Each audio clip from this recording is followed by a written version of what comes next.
Like many 15-year-olds, Daniela is studying hard for her GCSEs. Unlike most, she has the added complication of an 8-month-old daughter to look after. Finding out she was pregnant at the age of 14 came as a big shock.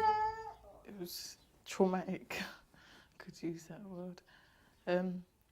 My parents took it very calmly, but I suppose I just tried to ignore the fact that I was pregnant. It didn't really occur to me that I didn't pay much attention to being pregnant. I just carried on being a silly teenager until about when I reached 6 months, and then I started showing and it hit me. And what happened then? Were there tears? No, I was worried and confused. I just thought, what am I doing? My boyfriend didn't stay with me, so it made it a little bit more upsetting and hard. Did you know about contraception? Yeah. Just didn't bother to take anything. Didn't think I'd get pregnant. Daniela is one of the lucky ones, one of 4 young mums living in a large house in southwest London owned by the charity Youth Support.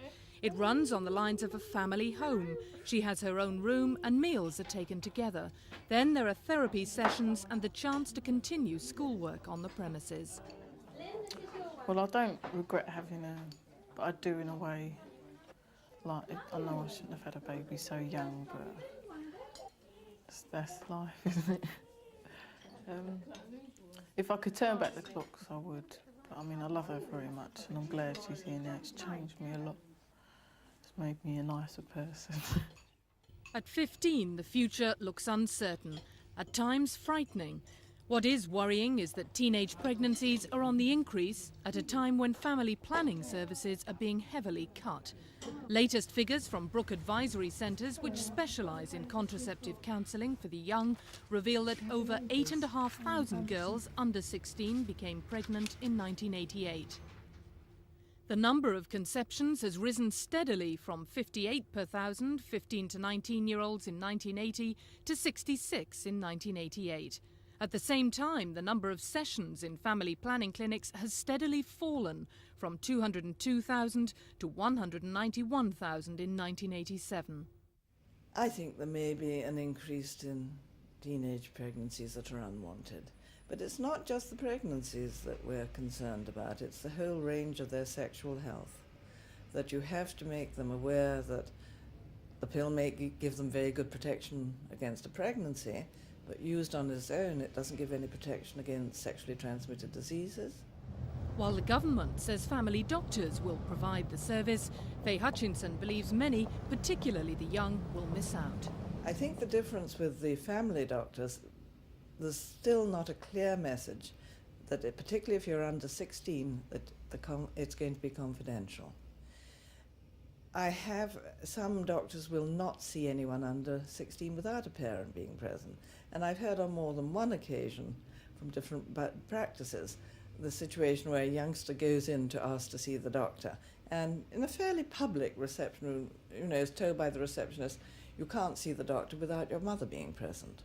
Tell me what's been happening to you. It's not just teenagers who are affected. Women of all ages are facing a big reduction in their family planning service, and that's at a time when the abortion rate is also rising. Since 1986, 6 London health authorities have reduced services by at least half. In Hounslow, there's been a 60% cut. Barking, Havering and Brentwood have reduced it by 50%. In Bexley, it's down by 70%, the same in Dartford and Gravesham.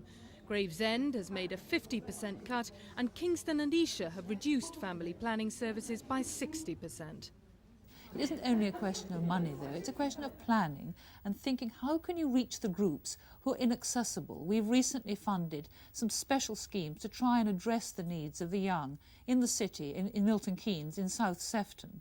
It's important the way in which sex education takes place at schools, and I've had meetings with the minister responsible there. And so it's the special groups who need to go to the clinics, and that's what the health authorities must have in mind, and that's what we from the centre say very clearly to them.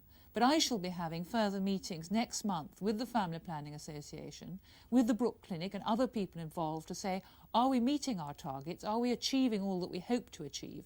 Because we don't want unwanted teenage pregnancies.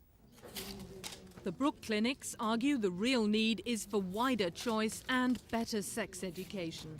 Their fear is the worst is still to come. District health authorities who fund the clinics have until April to balance their budgets in time for the new NHS reforms. In their rush to beat the deadline, family planning clinics could once again find themselves in the front line of any cuts.